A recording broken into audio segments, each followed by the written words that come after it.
पे दुख पड़ जाए दादा, जो जवान बेटा संसार छोड़ के चला जाए, वो मैया जिंदा तो है, वो पिता जिंदा तो है, लेकिन मरे के समान है। पूरी जिंदगी जो खुशी थी वो खुशी नहीं रहती है जब जवान बेटा जाता है। नाम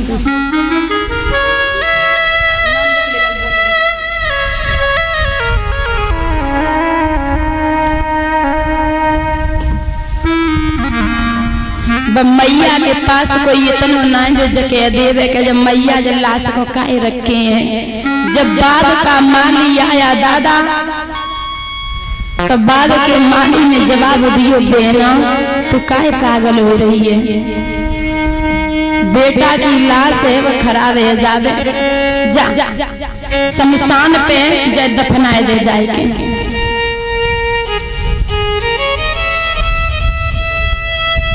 साड़ी फाड़े के बेटा के ऊपर डाली और मैया ने गोदी में ले लियो।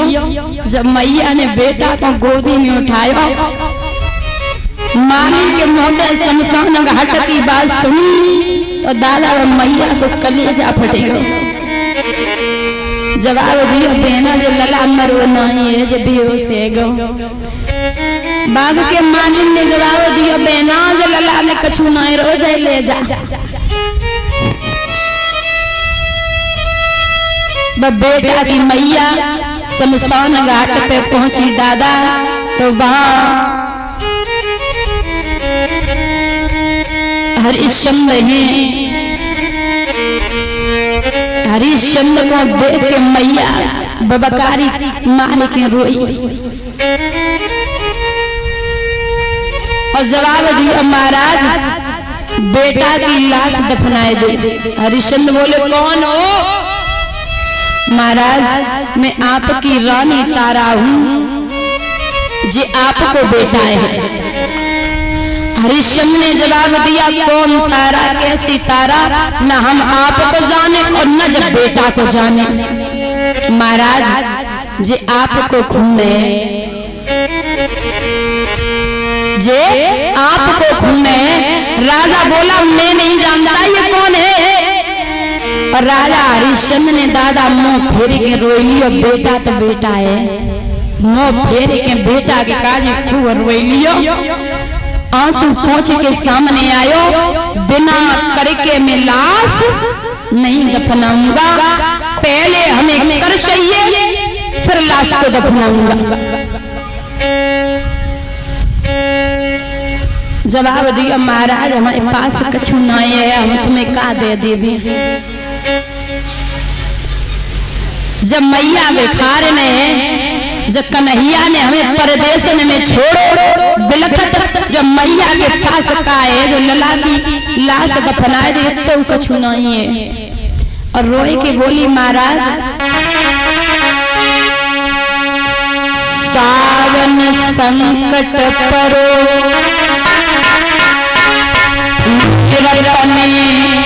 कठिन पे जड़ानी।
देखना वो मैया बेटा के ऊपर आधी साड़ी तो पहले से डारे थी और आधी बची सो कफन दे दियो कर दे दियो।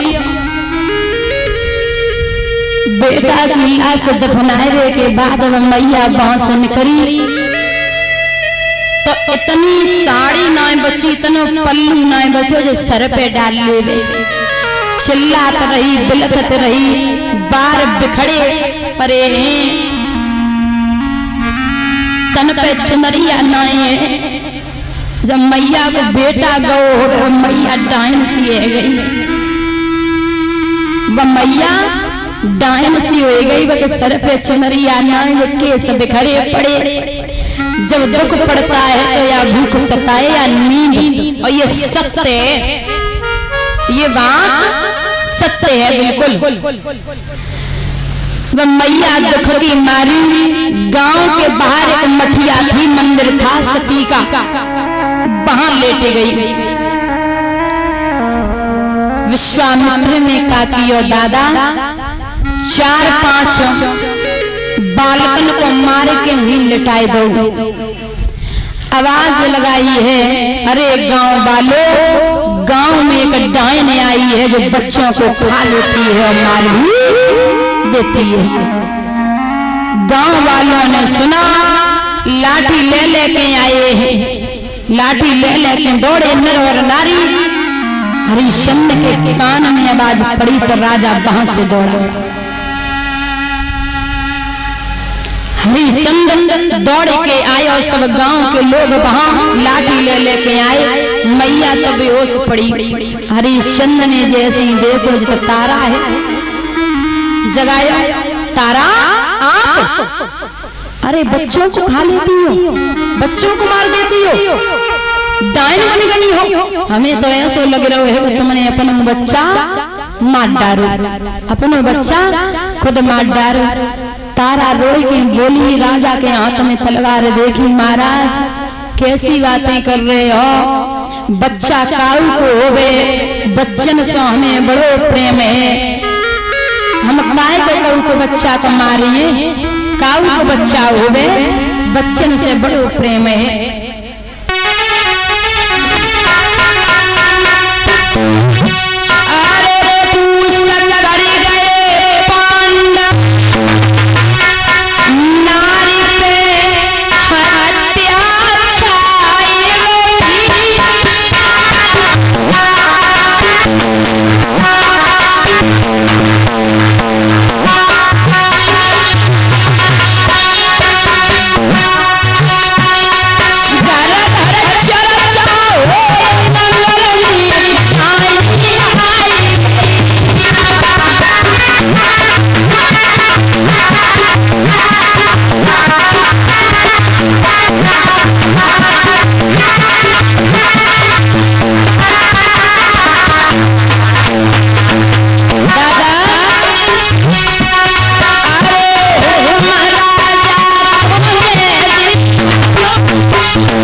Thank you.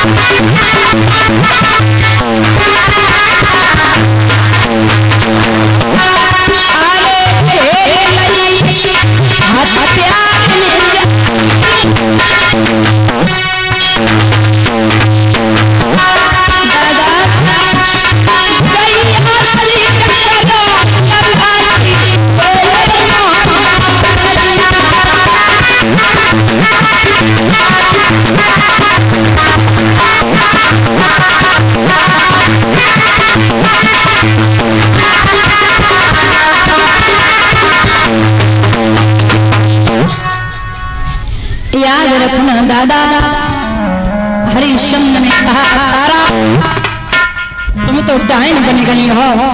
शत्रुभुजी भगवान आए गए, विश्वामित्र खड़े, तुरंत प्रभु प्रकटे गए। जैसे राजा ने तलवार तनाई से तलवार पकड़ ली आई। बोले राजा का पागल हो गयो, क्या कर रहे हो? जितनी रानी तारा है वो समय है करना है महाराज। जब हमारी रानी तारा है तो हमारा बच्चा कहाँ है? देखिए बच्चा के काजे ही मुसीबत कुछ भी करा ले, क्या हमारा बच्चा कहाँ है? हमारे बच्चों से मिला। बोले आवाज लगाई है तो रोहित भज के आयो। राजा ने छाती से लगाई लियो। मैया तारा को बेटा को छाती से लगायो। भगवान ने कहा हरिश्चंद्र अब तुम वरदान मांगो। कछु ना चाहिए प्रभु। तारा बोली नाथ हमारी सुनो, साईं इतना दीजिए जामे कुटुम समाए, और मैं भी भूखा ना रहूं, कोई साधु न भूखा, और हमें कछु ना चाहिए, बस इतनी सी बात है। बोले ऐसा ही होगा, तुम चिंता मत करो। भगवान ये वरदान देकर के वहां से अंतर ध्यान हुए। बोलिए गोविंद भगवान